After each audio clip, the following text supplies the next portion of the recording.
Thank you very much. As it happens, the story of Joshua in Jericho is the subject of an interesting experiment in child morality by the Israeli psychologist George Tamarin.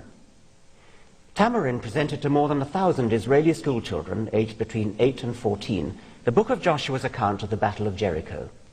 He then asked the children a simple moral question. Do you think Joshua and the Israelites acted rightly or not?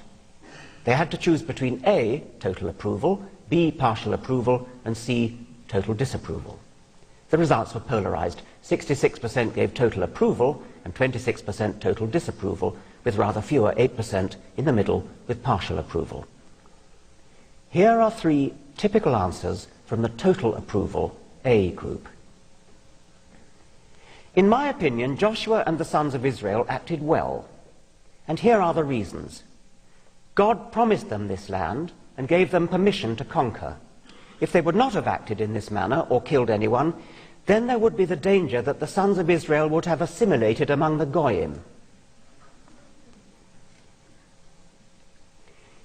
In my opinion, Joshua was right when he did it, one reason being that God commanded him to exterminate the people so that the tribes of Israel will not be able to assimilate amongst them and learn their bad ways. Joshua did good because the people who inhabited the land were of a different religion. And when Joshua killed them, he wiped their religion from the earth. The justification for the genocidal massacre by Joshua is religious in every case. Even those in category C who gave total disapproval did so in some cases for backhanded religious reasons. One girl, for example, disapproved of Joshua's conquering Jericho because in order to do so, he had to enter it. I think it is bad since the Arabs are impure, and if one enters an impure land, one will also become impure and share their curse. Tamarin ran a fascinating control group in his experiment. A different group of 168 Israeli children were given the same text from the book of Joshua, but with Joshua's own name replaced by General Lin and Israel replaced by a Chinese kingdom 3,000 years ago. Now the experiment gave opposite results.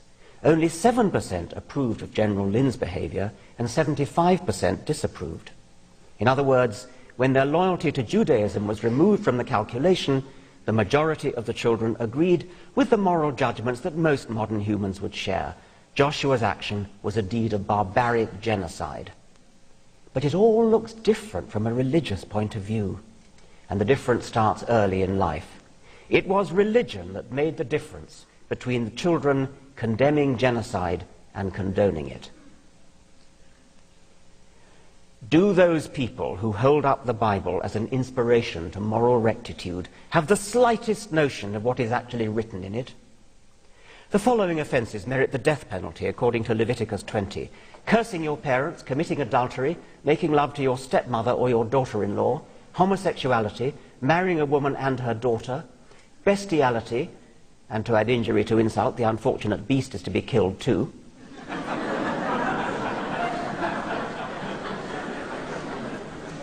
You also get executed, of course, for working on the Sabbath. The point is made again and again throughout the Old Testament. In Numbers 15, the children of Israel found a man in the wilderness gathering sticks on the forbidden day. They arrested him and then asked God what to do with him.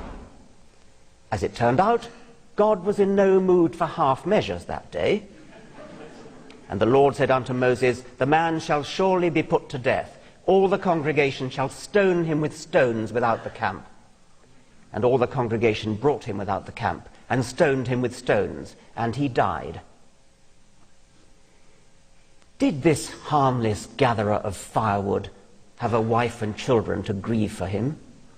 Did he whimper with fear as the first stones flew, and scream with pain as the fusillade crashed into his head? What shocks me today about such stories is not that they really happened. They probably didn't. What makes my jaw drop is that people today should base their lives on such an appalling role model as Yahweh, and even worse, that they should bossily try to force the same evil monster, whether fact or fiction, on the rest of us.